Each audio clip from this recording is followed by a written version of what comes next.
Hello and welcome to the Emmons Island Haunted Trail 2023. Yes, it's been many years, 23 years since we've put this event on for the community of Grand Isle and for those people who come to the state during the window of time that we have our event. We've got people that for years have come to us and said, look, I planned my vacation for the leaf peeping season, but I always plan it during the couple weeks or the week that the Haunted Trail is on so that we could come to your event. Now, as always, the event is a food drive, and we're hoping that people donate food. We haven't changed our pricing for 20 years. First few years that we were open, it was just give us a donation if you want, and then we used to give those donations to the American Red Cross. And then what happened is we, for a couple years, gave it to the fire department. A few years after that, gave it to the rescue department.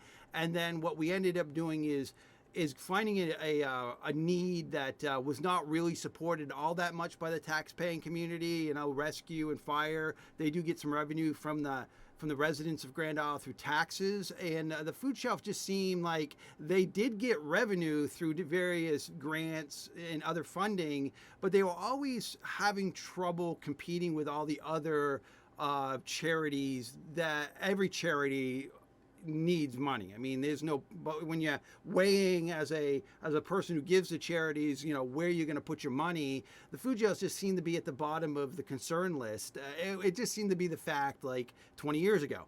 And so what we did is we decided to move to a food drive for what our event is, to help with the community's hunger concerns. Because at the time that we kind of moved over to decide on a food shelf or a food drive, is that we were finding that 7 out of 10 kids in Vermont were going hungry.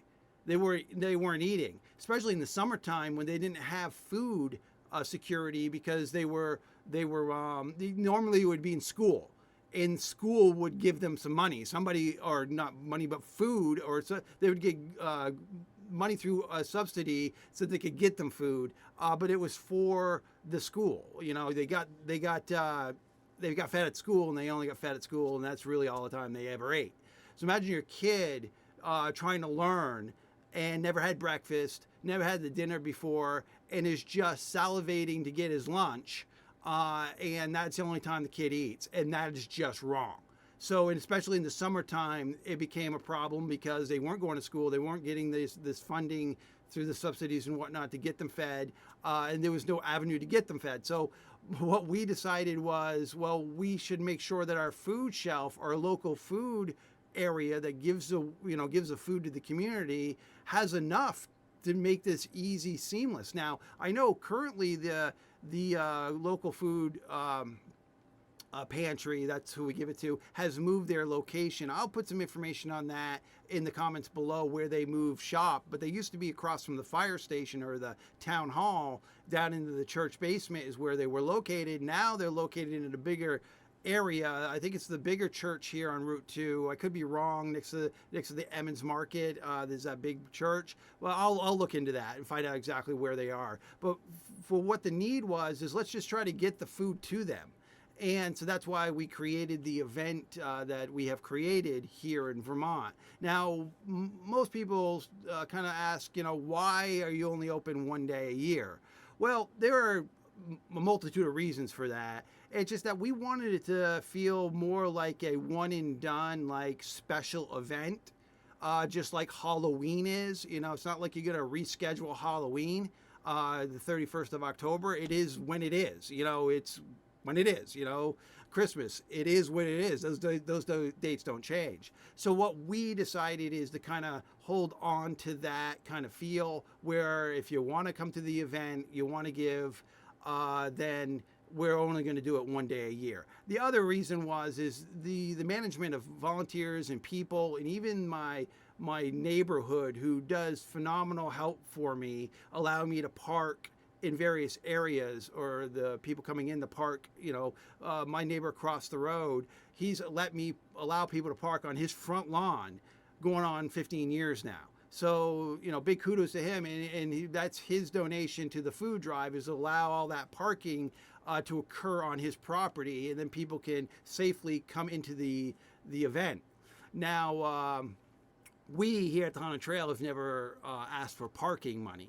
I mean, like I was saying, is our values have not changed. So we're only asking for $10 per person, and we're only asking, or 7 non-perishable goods donated to the food shelf per person.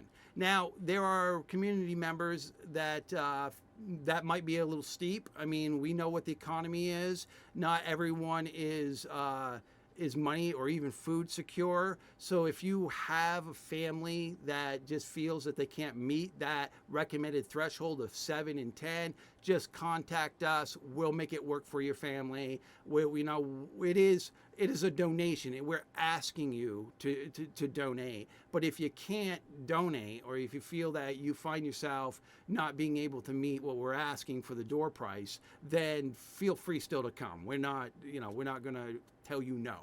And you can contact me beforehand to make that work. I could get you tickets in your hand so that you can just hand them in when you get here.